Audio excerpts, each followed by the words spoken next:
तो फिल्म की शुरुआत होती है और हमें एक साइंटिस्ट और उसकी बेटी वे को दिखाया जाता है। दोनों के ही मुंह पर अजीब सा निशान है जो उनकी खूबसूरती को कम कर रहा था। साइंटिस्ट ने अपने ही घर पे एक लैब बनाई हुई थी और काफी अरसे से वो कोई एक्सपेरिमेंट कर रहा था। वे इस टाइम एक फूल की पिक्चर बना रही थी जिसे क्रॉप फ्लावर कहते हैं। उसके डैड उसे इस फ्लावर के बारे में बताते हैं कि इसकी हीलिंग पावर बहुत ज्यादा है और ये कई सालों में एक मर्तबा जंगलों के बीचों बीच उगा पाया जाता है। साइंटिस्ट बताते हैं कि उन्होंने इस फ्लावर को कई मर्तबा अपने एक्सपेरिमेंट में भी इस्तेमाल किया है। खैर काफी दिनों के बाद वो साइंटिस्ट एक ऐसा सिरम बनाने में कामयाब हो ही जाता है जिससे वो अपने मुंह के निशान को छुपा सकता था। उसने एक ऐसा सिरम बनाया था जो दो चीजों के टिश्यूज को आपस में मिला सकता था। वो अब एक स्किन का टुकड़ा काटता है और उस पर वो केमिकल लगाकर अपने फेस पे चिपका लेता है। चेहरे पर लगते ही स्किन का वो टुकड़ा बढ़ने लग जाता है, उसके टिश्यूज जनरेट होने लगते हैं और वो स्किन आहिस्ता आहिस्ता करके उसके जख्म के साथ उसके मुंह को भी ढांपने लग जाती है। ये देखकर वो बहुत ही ज्यादा घबरा जाता है। वो ऐसा नहीं चाहता था जो हो रहा है, वो सिर्फ अपने मुंह के निशान को खत्म करना चाहता था, लेकिन स्किन के इस टुकड़े ने उसके पूरे मुंह को कवर कर लिया। डर कर साइंटिस्ट ने अपनी होठों वाली जगह पर कट लगा लिया, उस स्किन को काटा, लेकिन उसके बावजूद भी वो स्किन दोबारा से जुड़ गई आपस में। उसकी स्किन अब उसकी आंखों पे, उसके नाक पे, हर जगह फैल रही थी। वो बार बार वो अपने होंठों की जगह पे, आंखों की जगह पे कट लगा रहा था और ये सब करते देखकर वे बहुत ज्यादा घबरा चुकी थी। आखिर डर कर वे नहीं अपने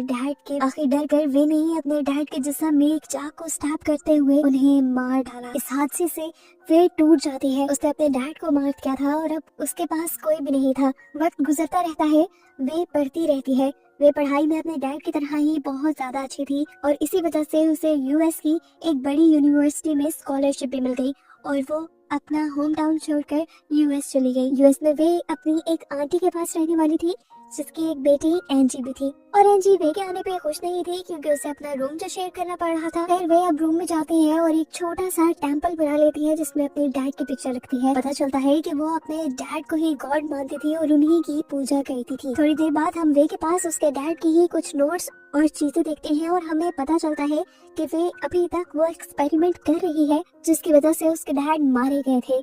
अगले दिन वे की यूनिवर्सिटी का पहला दिन था। यूनिवर्सिटी जाते हुए उसे रास्ते में एक आदमी मिलता है जो होमलेस था और यहीं बैठा रहता था। उसका चेहरा बहुत ही ज्यादा बिगड़ा हुआ था। वे कुछ सेकंड तक उसे देखती रही। इस आदमी ने वे की मदद की उसे यूनिवर्सिटी का रास्ता बताने में, जिसके बाद वे वहाँ से चली गई। क्लास में आने के बाद प्रोफेसर बहुत ही फख्र से वे का इंट्रोडक्शन पूरी क्लास से करवाते हैं क्योंकि वे ने एंट्री टेस्ट में 100% स्कोर किया था और ये सालों में पहली मर्तबा हुआ था। क्लास खत्म होने के बाद वे अपनी साइंस लैब आती है और यहाँ से कुछ चीजें लेने की कोशिश करती है। जो करते हुए उसे प्रोफेसर देख लेते हैं और उससे पूछते हैं तुम यहाँ क्या कर रही हो। वे बताती है कि मैंने कुछ एक्सपेरिमेंट करने हैं जिसके लिए मैं यहाँ से कुछ चीजें लेना चाहती हूँ। प्रोफेसर उससे कहते हैं इस तरह यहाँ से चीजें लेकर जाना अलाउ नहीं, लेकिन हाँ अगर तुम मेरी लैब असिस्टेंट बनो तो तुम यहाँ की चीजें इस्तेमाल कर पाओगी। वे प्रोफेसर को बताती है कि मेरे डैड भी एक साइंटिस्ट थे और मुझे उन्हीं की रिसर्च आगे बढ़ानी है।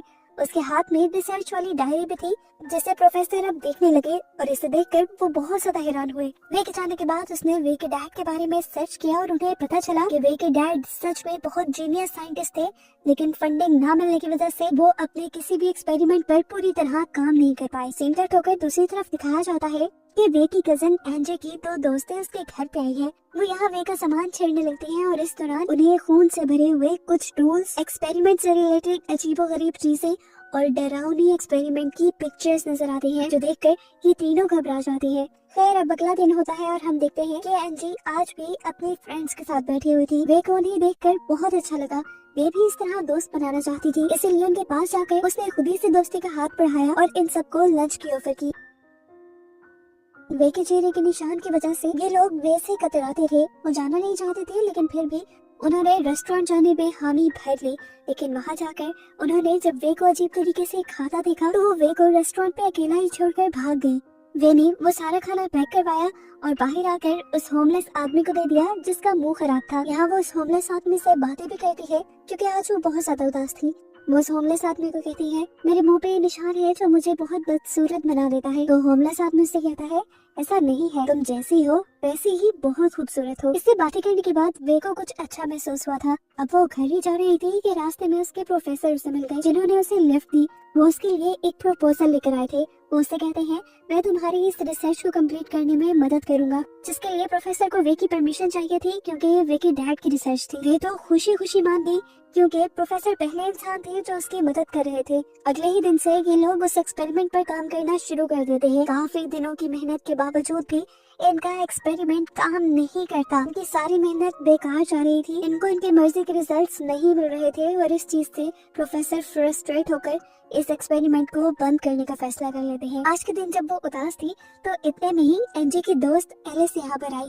वो भी लैब असिस्टेंट के लिए अप्लाई करने के लिए आई थी और प्रोफेसर ने उसकी रिक्वेस्ट मान भी ली। घर जाते हुए वो एनजी के साथ ही जाती है और रास्ते में वो एनजी से पिछले दिनों के लिए माफी मांगकर उससे दोस्ती भी कर लेती है। इस टाइम एलिस के पास एक पोस्टर था जिसमें उसी फ्लावर की तस्वीर थी, जो फ्लावर उसके डैड एक्सपेरिमेंट में यूज किया करते थे। ये देखते ही वे के दिमाग में बहुत सी खिचड़ी पकने लगी। उसे पता चला कि ये फ्लावर पास की एक एग्जीबिशन में लगाया गया है। ये पढ़कर उसे अपने डैड की बात याद आई कि उनके एक्सपेरिमेंट के लिए उस फ्लावर का होना बहुत जरूरी था। इसलिए उसने फैसला कर लिया कि वो इस फ्लावर को हासिल करके रहेगी। रात होने पर वो चुपके से उस करीबी फार्म हाउस में जाती है और एग्जीबिशन से उस फ्लावर को चुरा लाती है। फ्लावर को चुरा कर वो ले आती है साइंस लैब में और वहाँ पर अपना एक्सपेरिमेंट करना शुरू कर देती है। साइंस लैब में प्रोफेसर और एलिस पहले से ही छुपे हुए थे, जिन्हें वे ने अपने एक्सपेरिमेंट के जोश में नोटिस ही नहीं किया। उसने उस फ्लावर में से एक्सट्रैक्ट निकाला और उसे अपने एक्सपेरिमेंट के अंदर ऐड कर दिया, जिसके बाद उसने अपने पाँव की स्किन काटी और उसके 2 टुकड़े करके उस पे वो सीरम अप्लाई किया और हैरानकुन तौर पे उस सीरम ने आपस में स्किन के दोनों टुकड़ों को जोड़ भी दिया। अब जहाँ से उसने अपनी स्किन उतारी थी वो वहाँ पे यही सीरम लगाती है और अपना स्किन का ही टुकड़ा लगा देती है। देखते ही देखते स्किन दोबारा जनरेट हो जाती है, यानी वहाँ पर दोबारा स्किन बनने लग जाती है। प्रोफेसर खिड़की से हैरान होकर ये सब कुछ देखते रहते हैं। वो फौरन ही एलिस को यहाँ से भेज देते हैं और फिर वे के पास आते हैं और उससे पूछते हैं, आखिर तुम क्या कर रही हो। वे प्रोफेसर को एक्सप्लेन करती है कि किस तरह उस फूल के सिरप ने उनके एक्सपेरिमेंट को कामयाब कर दिया था। अब उनका एक्सपेरिमेंट काम कर रहा था। वो जब अपने पाँव की स्किन प्रोफेसर को दिखा रही थी, उस टाइम पर एलिस कुछ गलत समझकर उन दोनों से जेलस होने लगी और उसने वे की अजीबोगरीब पिक्चर्स भी ले ली, जिसके बाद उसने आकर वे को डांटा और वो वे को यहाँ से ले गई। वे एलिस के इस तरह अचानक आने पर घबरा गई थी। घबराहट में वो अपनी नोटबुक भी यही लैब में छोड़ गई, जिसे देखकर प्रोफेसर बहुत ज्यादा खुश हो गए। एलिस ने अब तक वो फोटो वे की कजन एनजी को भी भेज दी थी, जबकि यहाँ पर प्रोफेसर वे की डैड की डायरी को इंग्लिश में ट्रांसलेट करने की कोशिश में लग गए थे। एनजी इन तस्वीरों को देखकर बहुत ज्यादा गुस्से में आ गई और गुस्से में उसने वे के कमरे की बहुत सी चीजें तोड़ फोड़ दी। जब वे कमरे में आई और कमरे का ये हाल देखा तो उसे बहुत दुख हुआ और तभी अचानक पीछे से एनजी ने आकर वे के ऊपर हमला भी कर दिया। वे अपने आप को बचाने की कोशिश कर रही थी, लेकिन एनजी ने पूरा जोर वे को मारने पर लगाया हुआ था। ऐसे में वे पास पड़ा हुआ पेन उठाकर एनजी को अपने से दूर करने की कोशिश जब करती है तो वो पेन एनजी के गले में स्टैब हो जाता है, उसके गले में आर पार हो जाता है और वहीं पर एनजी की मौत हो जाती है। हालांकि वे का उसे मारने का कोई इरादा नहीं था, लेकिन फिर भी एनजी मर गई। घबराहट में वो एनजी की बॉडी को उठाकर वॉशरूम में छुपाने के लिए ले जाती है। अब वो इस बॉडी का क्या करती, उसके दिमाग में अजीबोगरीब ख्याल आने लगे। उसने एनजी की स्किन काटना शुरू कर दी। एनजी की मुंह की पूरी स्किन उतारने के बाद वो अपना बनाया हुआ सीरम अपने मुंह पे इंजेक्ट करती है और वो पूरी की पूरी स्किन अपने मुंह पे लगा लेती है। वे के फेस के टिश्यूज और एनजी की स्किन के टिश्यूज आपस में मिल जाते हैं और वे बिल्कुल एनजी जैसी दिखने लगती है। अभी तक एनजी की मॉम कहीं गई हुई थी, जैसे ही वो घर लौटी तो वे को ही एनजी समझकर उन्होंने गले लगा लिया और प्यार करने लगी। वे को ये अच्छा रास्ता लगा। उसने अब अपने आप को वे में बदला ही नहीं।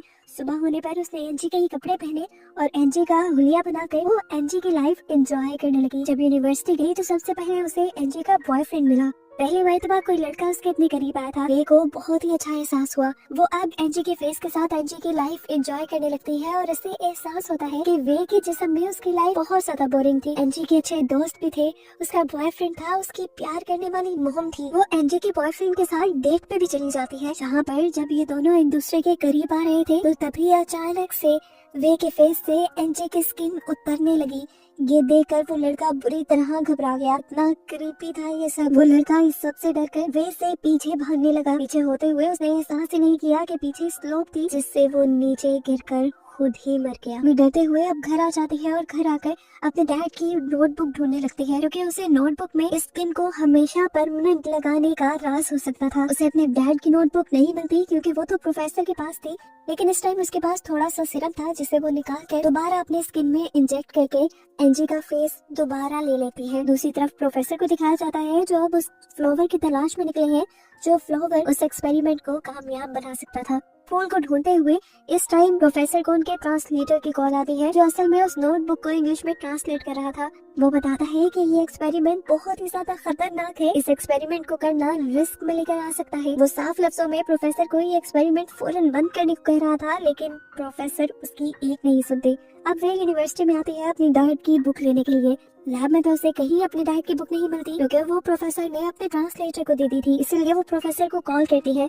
तो प्रोफेसर उसे बताते हैं, हाँ वो बुक मेरे पास है, लेकिन अब वो तुम्हें नहीं मिलेगी, क्योंकि वो एक्सपेरिमेंट अब मैं अपने नाम से पब्लिश करूंगा। ये सुनकर वे को बहुत ज्यादा गुस्सा आया, लेकिन वो कुछ कर नहीं सकती थी, इसलिए चुपचाप वहाँ से चली गई। यूनिवर्सिटी से बाहर निकलते ही उसे ईव नजर आ जाती है। उसे पता चलता है कि ईव का भी प्रोफेसर के साथ अफेयर चल रहा था। अब प्रोफेसर का गुस्सा उसने ईव पे ही निकालने का सोचा। एनजी बनकर उसने ईव को घर पे इनवाइट किया और ईव आ भी गई। उसके आते ही वे ने उस पर गुस्से में हमला कर दिया। ईव भी परेशान हो गई और अपने आप को बचाने के लिए छुपते हुए गार्डन में पहुंच गई, लेकिन वे ने उसे यहाँ भी पकड़ लिया और एक ड्रिल मशीन से उसके ऊपर हमला करते हुए उसे मार डाला। ईव को मारने के बाद वो ईव की स्किन भी उतार लेती है और अपने मुंह पे लगा लेती है। अब वो बिल्कुल ईव की तरह दिखने लगी थी।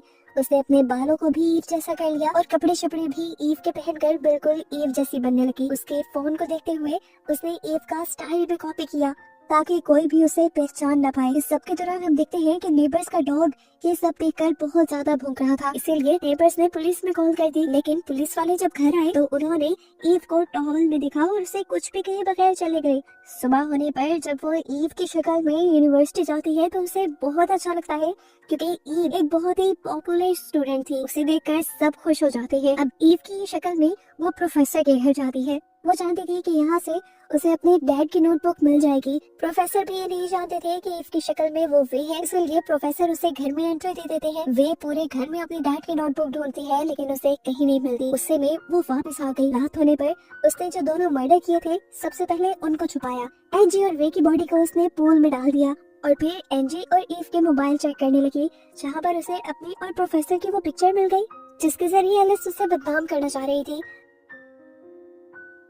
उसने यही पिक्चर अब प्रोफेसर के खिलाफ इस्तेमाल की और वो पिक्चर्स अथॉरिटीज को ईमेल कर दी। जब अथॉरिटीज को पता चला कि प्रोफेसर अपने फायदे के लिए लड़कियों का इस्तेमाल कर रही हैं, तो उन्होंने फौरन ही प्रोफेसर को पुलिस में अरेस्ट करवा दिया। लेकिन प्रोफेसर की अथॉरिटी भी बहुत ज्यादा थी। अगले ही दिन वो बेल पे छूट गया और घर आकर वही एक्सपेरिमेंट स्टार्ट कर दिया, जो असल में वे के डैड का था। स्टेप बाय स्टेप फॉलो करने के बाद आखिर उसने भी सीरम बना ही लिया और 2 स्किन के टिश्यूज को जोड़ने की कोशिश की। हैरानकुन तौर पर उस केमिकल की वजह से 2 स्किन के टिश्यूज जुड़ गए, यानी उसका एक्सपेरिमेंट भी कामयाब हुआ। इस कामयाबी पे प्रोफेसर की खुशी की कोई इंतहा ही नहीं थी। इसी दौरान हम देखते हैं कि वे यानी ईव इसी दौरान हम देखते हैं कि ईव यहाँ पर आ जाती है। असल में ईव की शक्ल में वे यहाँ आ जाते हैं, जिसे देखकर प्रोफेसर और भी ज्यादा एक्साइटेड हो जाते हैं और उसे अपने लिविंग रूम में बिठाकर अपने लिए कुछ खाने पीने को लेने चले जाती है। अब वे को तो यहाँ पे अपनी नोटबुक चाहिए थी। उसके जाते ही वो अपनी नोटबुक ढूंढने लग गई और उसे कैबिन में वो सीरम मिल गया जो अभी अभी प्रोफेसर ने बनाया था। सीरम के लेते ही वो यहाँ रुकी नहीं बल्कि भाग गई। उसके भागने पर प्रोफेसर को थोड़ा शक हुआ और उसने जब अपना कैबिन खोल के देखा तो वहाँ पे उसका बनाया सीरम नहीं था। रात में अब वे अपनी असली चेहरे के साथ अपने घर पे थी। तभी एलिस उसके पास आती है और उसे बताती है कि उनके दोनों दोस्तें अजीब तरीके से गायब हो गई है। वो काफी दुखी थी इस चीज को लेकर। वे ने उसे गले लगाया और उसे सहारा दिया। एलिस को अब पानी पीना था, इसलिए जब उसने फ्रिज खोला तो अंदर क्या देखा कि उसके दोनों दोस्तों के कटे हुए जिस्म के हिस्से फ्रिज में फ्रीज किए गए थे। ये देखकर वो बुरी तरह घबरा गई और चीखने लगी। इससे पहले कि कोई उसकी चीखें सुन लेता या वो जाकर किसी को बता देती, वे ट्रेन ट्रैप से उसका भी मुंह ढांप कर उसका दम घोट के उसका भी मर्डर कर देती है।